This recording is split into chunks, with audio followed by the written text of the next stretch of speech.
Hello friends, welcome to Creative Medicine. In this lecture, we will learn about FNAC in renal cell carcinoma.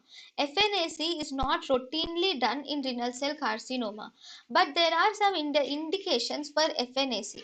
FNAC is not routinely done, but it is done if you suspect any secondaries, or if you suspect any lymphoma or any other disease, if you suspect the renal abscess, or in order to prove pathological dissemination of the disease or unresectable disease, we can do FNAC. So FNAC is done in these situations.